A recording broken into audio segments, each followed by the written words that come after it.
Tulin Eestisse aasta oli 2000, siis oli väga paks lumi ja kuidagi oli täitsa talvine ja mätsikida tunne oli siin täitsa. Põhjus oli loomulikult blond, et välismaa mehed tol ajal üldse ei sattunud siia Eestis naljalt mingisuguse töö pärast või tol ajal pidi olema ikka korralik põhjus selleks, et Eestisse tulla ja siis see oli minu sõbranna, kellest pärast siis sai elukaasa.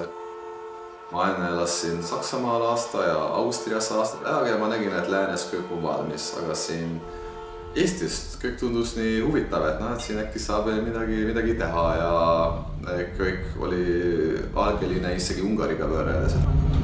Kui ma hakkasin õppima eesti keelt, ma olin päris pikalt juba siin, et mul tegelikult juba häbi hakkas peale 4. aastat, siis mul ei olnud aega. Pidime ellu jääma, ennast 3 aastat eriti firmas oli väga rasked ajad. Enne ma lubasin mulle vanematele iga pool aasta tagant, et teate, et veel seda pool aastat teeme siin Eestis, siis pärast me ikka kolime Ungarisse. Me tõsiselt uskusime ka oma sõnu, et ikka kolime, aga siin elu läks aina paremaks.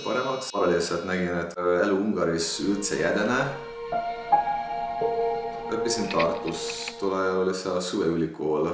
Ja ma uskusin sellesse, et mulle see keele õppimine väga aeglasel moel ei sobi. Ja siis eesti keelt õppisin juba esimene kord oli ka iga päev, ma ei mäleta enam 4-5 tundi kindlasti õppisime ja loomulikult säätskond oli väga huvitav, õhtut ikka käisime väljas, kõik välismaalased, aga ikka Tartu suveelu ettekandjatega esitada oma esimest eestikeelset tellimust alguses lõpuni. Tulin Tallinnasse.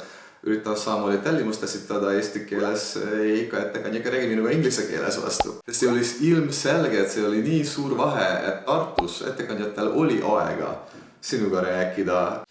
Minu eesti keele õppimine ei edenenud eriti siin Tallinnas ja siis läksin teine suvi uuesti kuuks ajaks. See oli väga äge, teisel kursusel oli üks õpetaja, kes räägis perfektselt ungari keelt. Robert, et nüüd ma sulle ütlen ungari keeles ka.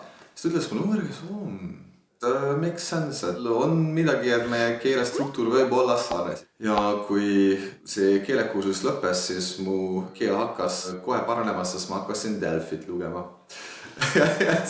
Siis mul juba sõnavaru oli piisavalt hea selleks, et hakkasin artikleid lugema.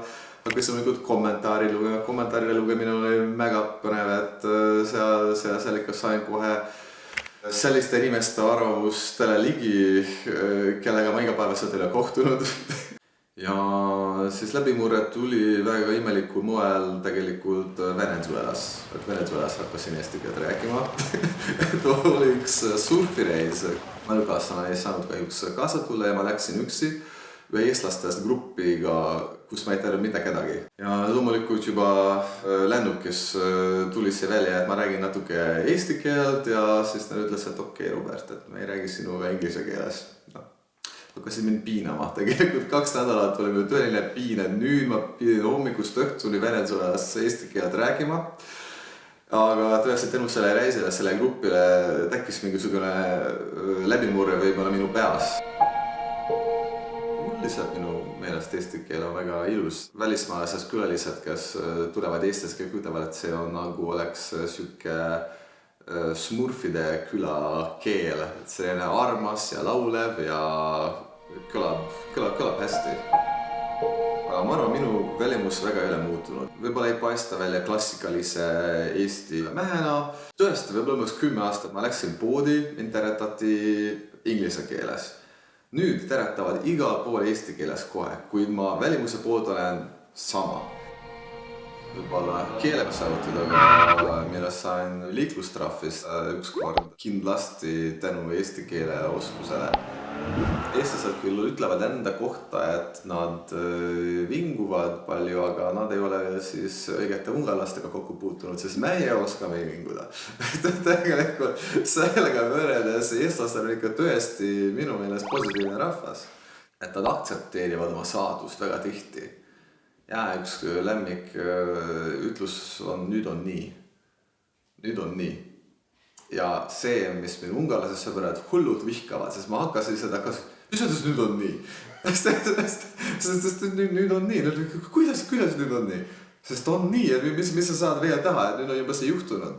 Et meile hullud meeldib, eriti kui see nüüd on olukord on juhtunud, ma ei tea, mingi väga lihtsalt vaas on kukkunud. Me saame selle üle kurta, süüdlasi otsida, ma ei tea, tagantjärgi kahetseda veel päevi, nädalaid seda sama juhtumit, et paljudes samad juhtumeid me kahetseme aastaid. Aga eestlased on kuidagi aktsepteerivad oma saatust palju kergemini ja see tegelikult aitab eestlaste, ma arvan, edasi minna. Ma arvan, see on ajalooline, see kindlasti tuleb ajaloost, et lihtsalt nii palju selliseid raskeid olukorrad olid, kust tõesti, kui inimene tahab oma terve mõistusse juurde jääda, siis ta peab okei, nüüd on nii, lähme edasi. Aga see on jälle aitanud kohe otsida lahendusi, otsida väljapääsu, näha võimalusi seal, kus võib-olla väljaspoolt paistab, et ei ole.